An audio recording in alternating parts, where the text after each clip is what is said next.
you look at what's going on with gasoline prices, I mean, it's rather incredible. If you look back 4 months ago, oil hit $83 a barrel. 83. It was heading to 100, and then it could have gone to 125. You want to see problems? Let that happen. After I made some phone calls to OPEC and the OPEC nations, which is essentially a monopoly, all of a sudden it started coming down. I'm very happy with what's happened, and I'm very happy that people are paying a lot less in many cases than $2 a gallon for gasoline. You look at what's happening. Everyone's talking about it. Didn't happen by luck. It happened through talent. Well, that was Friday, but now Saudi Arabia and the Crown Prince Mohammed bin Salman, who Trump stuck by throughout the Khashoggi murder controversy, are said to be planning new export cuts in hopes of lifting oil to $80 a barrel. So will the president respond, and how should he respond?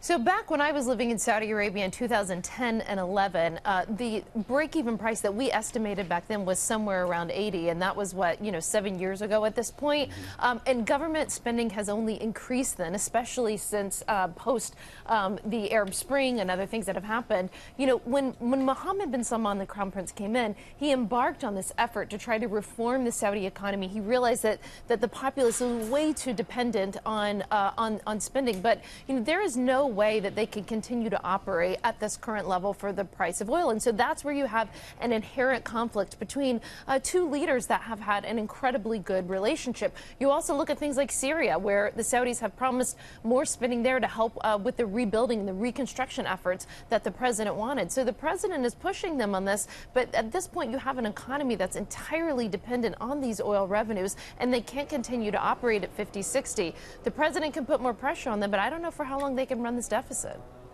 David, there are two reasons that the oil price has fallen so dramatically, and Trump is right. This has been an amazing decline in the price of oil and the price of gasoline at the pump. The number one is, of course, the shale oil and gas revolution. I mean, 10 years ago, if we were sitting here and I told you we'd have, $40 to $50 a barrel oil, you all would have laughed me out of the place. Nobody believed that, but it shows the power of innovation. But the other factor here is a really out of control Fed that is so tight in the money supply. You're seeing, I think, a really dramatic and unhealthy drop in almost all commodity prices. And that, I think, is a big problem that Trump should keep an eye on.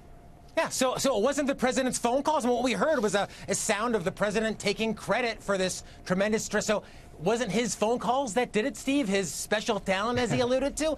I mean, it's frightening to me to believe that a president thinks his role is to manipulate and control the price of oil. What is the right price of oil? I don't know, and neither does the president. That's why we have markets. And, in my estimation, the drop in the price of oil came at the time of a massive drop, to Steve's point, in markets across the world, stock, bond, commodity markets. It was a tremendous slowdown in the economy, in my mind, that brought the price of oil down, and you actually might not like it, given the fact that it's lower demand, a slower economy. I don't know, is that something to take credit for?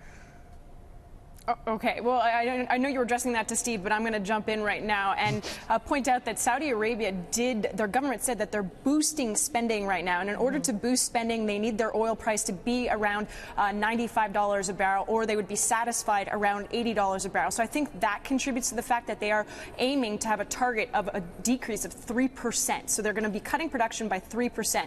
Another concerning factor that's playing into this is domestic production in the United States. You're seeing it booming, which is great for America. You can have the president go after monopoly, cartel, whatever you want to call it in OPEC, but he can't say anything to private producers here in the United States. And you're seeing domestic production unlike ever before, which is great news, but the infrastructure is missing, and that's something we need to address. And just last week, Baker Hughes also announced a reduction in oil rigs, so that contributed to showing that energy investment may be declining. So I think there's a little bit more at play, and I'm agreeing with Jonathan on that, other than just a phone call.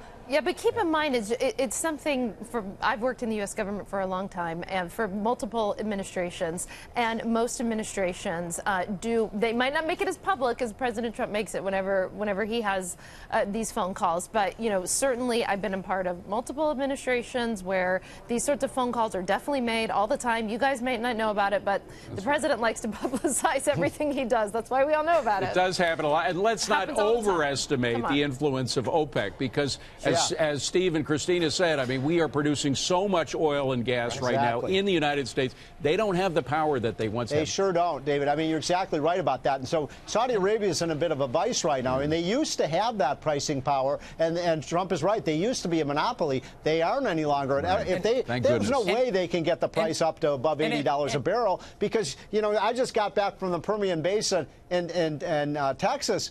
I mean, they're everywhere you can stick a stick in the ground. They're going for oil. Now that's slowed down because of the low price now. But you bring that price back up to $60, they're going to drill everywhere.